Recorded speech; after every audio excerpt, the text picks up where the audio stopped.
আসসালামু আলাইকুম রহমতুল্লাহ। সুপ্রিয় দাখিল 2026 বর্ষের শিক্ষার্থীরা, আজকে তোমাদের কিন্তু হাদিস শরীফ পরীক্ষা হয়ে গিয়েছে। তো আজকে তোমাদের জন্য এমসিকিউ একদম নির্ভুল সমাধানটা নিয়ে এসেছি আজকের হাদিস পরীক্ষার।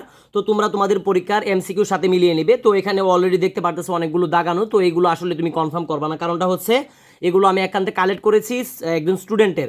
তো আমি এখন যেগুলো রাইট দিব সেগুলোর সাথে তোমরা অবশ্যই মিলিয়ে নিবে। তো এক নাম্বার দেখো, এক নাম্বার হাদিস সংকলন ফরমান সর্বপ্রথম জারি করেন কে? উত্তরটা কিন্তু হবে এটা হজরত উমর ইবনুন আব্দুল আজিজ রহমতুল্লাহ আলাই, ঠিক আছে, অর্থাৎ ঘ নাম্বারটা উত্তর হবে। তারপরে দেখো যে দুই নাম্বারটা, ঠিক আছে, দুই নাম্বারের উত্তর হবে কিন্তু এই যে গ নাম্বার, দুই নাম্বারের উত্তর হবে হচ্ছে গ নাম্বার। তারপরে দেখো যে তিন নাম্বার, ইমাম মালিক রহমতুল্লাহ আলাই রচিত হাদিস গ্রন্থের নাম কি? তিন নাম্বারটা, ঠিক আছে, তিন নাম্বারের উত্তর হবে হচ্ছে খ, এই যে। তারপরে দেখো চার নাম্বার, যেটা চার নাম্বারের হাদিসটার উত্তর হবে কিন্তু পথ, ক। তারপরে দেখো পাঁচ নাম্বার, ঠিক আছে, পাঁচ নাম্বারের উত্তর হবে হচ্ছে তোমার গ নাম্বার, পাঁচ নাম্বারের উত্তর হবে গ, ঠিক আছে। তারপরে দেখো ছয় নাম্বার, একজন মুমেনের জন্য অন্য মুমেনের প্রতি কর্তব্য কয়টি? তোমরা সবাই জানো ছয়টি উত্তর হবে। এগুলো আমি গতকাল যে লাইভ ক্লাসটা করিয়েছিলাম, লাইভ ক্লাসে এগুলো তোমাদেরকে পড়াইছি। তারপরে দেখো সাত নাম্বার, সালাম দেওয়ার বিধান কি? ঠিক আছে, সাত নাম্বার যেটা আছে, সাত নাম্বারের উত্তর হবে কিন্তু সুন্নত, সবাই জানো। তারপরে দেখো আট নাম্বার, অনুমতি প্রার্থনার, ঠিক আছে, হুকুম কি? ঠিক আছে, তো এখানে দেখো যে ফরজ ওয়াজিব।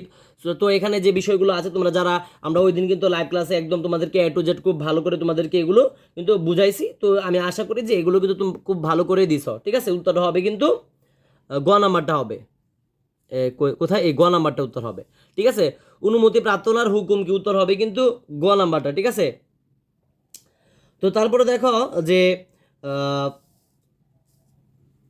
নয় নং যেটা আছে, নয় নংয়ের উত্তরটা হচ্ছে তোমাদের নয় নংয়ের উত্তর হবে গ, নয় নংয়ের উত্তর হবে গ। তারপরে দেখো 10 নাম্বার যেটা আছে, 10 নাম্বারের উত্তর হবে কিন্তু গ নাম্বার, 10 নাম্বারের উত্তর হবে তোমাদের গ নাম্বার।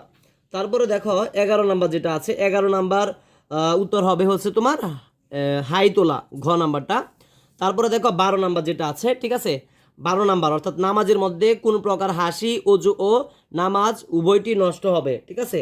নামাজের মধ্যে কোনটা, অর্থাৎ আমরা জানি উচ্চ স্বরে হাসিলে, ঠিক আছে, উচ্চ স্বরে হাসলে, অর্থাৎ এটা হচ্ছে তোমার এই যে খ নাম্বারটা। তারপরে দেখো 13 নাম্বার যেটা আছে, 13 নাম্বারের উত্তরটা সবাই জানো, 99টি। তারপরে দেখো 14 নাম্বার যে এমসিকিউটা আছে, এটাও তোমরা দেখে নাও। 14 নাম্বারের এমসিকিউ, ইসিম শব্দের অর্থ কি? আমরা সবাই জানি ইসিম শব্দের অর্থ হচ্ছে নাম, মানে ক নাম্বারটা। তারপরে দেখো যেটা 15 নাম্বার, 15 নাম্বার উত্তর হবে কিন্তু আমরা সবাই জানি এটা ফাসিকি হবে। কোনো মুসলমানকে যদি কেউ গালি দেয় সেক্ষেত্রে সেটা ফাসিকি হবে। তারপরে দেখো 16 নাম্বার যেটা, সেটা হতে উত্তর কিন্তু হবে জিহবা, ঠিক আছে। তারপরে দেখো 17 নাম্বার এমসিকিউটার উত্তর, এটা হবে কিন্তু দিনদার, ক নাম্বারটা, ঠিক আছে। তো আমরা ইতিমধ্যে 17 নাম্বার পর্যন্ত দেখছি, আর বাকি আছে, আমরা বাকিগুলো দেখে নিচ্ছি। আর সব থেকে মজার বিষয় হচ্ছে আমরা তোমাদেরকে যা সাজেশন দিছিলাম সেখান থেকে কিন্তু 100%ই কমন এসেছে, যেটা দেখলাম 100% কমন এসেছে একদম হাদিসে 100%, ঠিক আছে। আমরা বলছিলাম 80%, 85% কম হলেও কমন থাকবে, এখন আমরা দেখতেছি যে 100%ই কিন্তু তোমাদের এখান থেকে কমন এসেছে। তো তারপরে দেখো যে 18 নাম্বার, 18 নাম্বার এমসিকিউর উত্তর হবে কিন্তু খ নাম্বারটা। তারপরে দেখো 19 নাম্বার যে এমসিকিউটা আছে, 19 নাম্বার উত্তর হবে ক নাম্বারটা।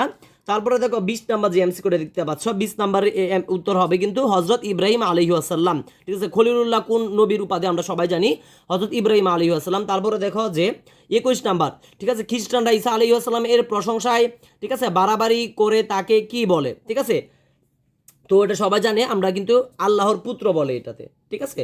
তো তারপরে দেখো সবচেয়ে বেশি সদাচার পাওয়ার অধিকার কি? সবাই জানো মাতা। তারপরে দেখো ভাগ্যকে পরিবর্তন করতে পারে কিসের মাধ্যমে? ঠিক আছে, দোয়ার মাধ্যমে। ভাগ্য পরিবর্তন হয় কিন্তু দোয়ার মাধ্যমে। তারপরে দেখো যে 24 নাম্বার যেটা আছে, এগুলো প্রত্যেকটা এমসিকিউ খুবই খুবই সহজ। আমরা এমসিকিউ সাজেশন যেগুলো দিছি এগুলো থেকে আসছে, তোমরা যারা পড়ছো তোমরা জানো যে কতটুকু কমন পাইছো বা না পাইছো। তো এটা উত্তর হবে খ নাম্বার উনসুর, ঠিক আছে। এর সিগা কোনটি? এটা হবে ওয়াহেদ মুজাক্কার হাদির। তারপর দেখো যে 25 নাম্বার এমসিকিউটা, এটার উত্তর হবে কিন্তু ক নাম্বার দোয়া অনুগ্রহ করা, ঠিক আছে, দয়া অনুগ্রহ করা, সরি। তারপরে দেখো যে 26 নাম্বার, 26 নাম্বার উত্তর হবে কিন্তু 18টি, ঠিক আছে। যেমন হজরত হজরত মুআজা ইবনে জাবাল রাদিয়াল্লাহু আনহু কত বছর বয়সে ইসলাম গ্রহণ করেন? আমরা জানি 18 বছর বয়সে। তারপরে দেখো যেটা 27 নাম্বার এমসিকিউটা আছে, 27 নাম্বার উত্তর হবে ক নাম্বারটা। তারপরে দেখো যে 28 নাম্বার এমসিকিউটা আছে, 28 নাম্বার এমসিকিউটার উত্তর হবে ক নাম্বারটা, তাড়াহুড়া করা শয়তানের কাজ, ঠিক আছে। তারপরে দেখো যে 29 নাম্বার এমসিকিউটা আছে, 29 নাম্বার এমসিকিউর উত্তরটা কিন্তু হবে, আমরা যেটা বুঝতে পারছি 29 নাম্বারটা কিন্তু হবে তোমার গ নাম্বারটা হবে কিন্তু 29 নাম্বারের উত্তরটা কিন্তু হবে গ। ঠিক আছে, খুব ভালো করে বুঝবা। ওয়াও আইন ভ, ওয়াও আইন ভ, এই গ নাম্বারটা হবে। তারপরে দেখো যে 30 নাম্বার এমসিকিউটা উত্তর হবে খ, অহংকার। তারপরে দেখো সবচেয়ে বড় জুলুম কি? ঠিক আছে, এখানে যে বিষয়গুলো আছে, তো সব থেকে বড় জুলুম কি? আমি জানি যে অলরেডি তোমরা খুব ভালো করে জানো, সব থেকে বড় জুলুম হচ্ছে কিন্তু শিরক করা। তারপরে দেখো শিরুক কয় প্রকার? ঠিক আছে, শিরুক কয় প্রকার? শিরুক হচ্ছে তোমার 2 প্রকার। তারপরে দেখো 33 নাম্বার যে এমসিকিউটা আছে, 33 নাম্বার এমসিকিউর উত্তরটা হবে হচ্ছে তোমার ঘ নাম্বার, ওয়াজিবে কিফায়া। ঠিক আছে, ওয়াজিবে কিফায়া পুরুষদের মাঝে সর্বপ্রথম কে ইসলাম কবুল করেন? তারপরটা দেখো, ঠিক আছে, 33 নাম্বারটা হ্যাঁ ওয়াজিবে কিফায়া হবে বা ফরজে কিফায়া, তো ওয়াজিবে কিফায়া হবে এখানে আর কি। ঠিক আছে, এই যে এটা আর কি। তারপরে দেখো যে 34 নাম্বারটা আছে, পুরুষদের মাঝে সর্বপ্রথম কে ইসলাম কবুল করেন? পুরুষদের মাঝে সর্বপ্রথম কে ইসলাম কবুল করেন? এটা হবে হযরত আবু বকর রাদিয়াল্লাহু তাআলা আনহু। তারপরে দেখো 35 নাম্বার যে এমসিকিউটা, ঠিক আছে, 35 নাম্বারের এমসিকিউটা, রাসূল সাল্লাল্লাহু আলাইহি ওয়াসাল্লাম এর প্রিয় খাদ্য কোনটি? ঠিক আছে, রাসূল সাল্লাল্লাহু আলাইহি ওয়াসাল্লামের প্রিয় খাদ্য কোনটি? উত্তর হবে তালবিনা। তারপরে দেখো 36 নাম্বার, ঠিক আছে, 36 নাম্বার এমসিকিউর উত্তরটা হবে হচ্ছে মধু। তারপরে দেখো 37 নাম্বার এমসিকিউ, দোয়া কবুলের পূর্ব শর্ত কি? হালাল রুজি। তারপরে দেখো যে 38 নাম্বার এমসিকিউটা দেখতে পারতেছো, 38 নাম্বার এমসিকিউটার উত্তর হবে কিন্তু মদ, মদ কিভাবে হারাম হয়েছে পর্যায়ক্রমে। তারপরে দেখো 39 নাম্বার, ফিতনা কিসের চেয়ে জঘন্য?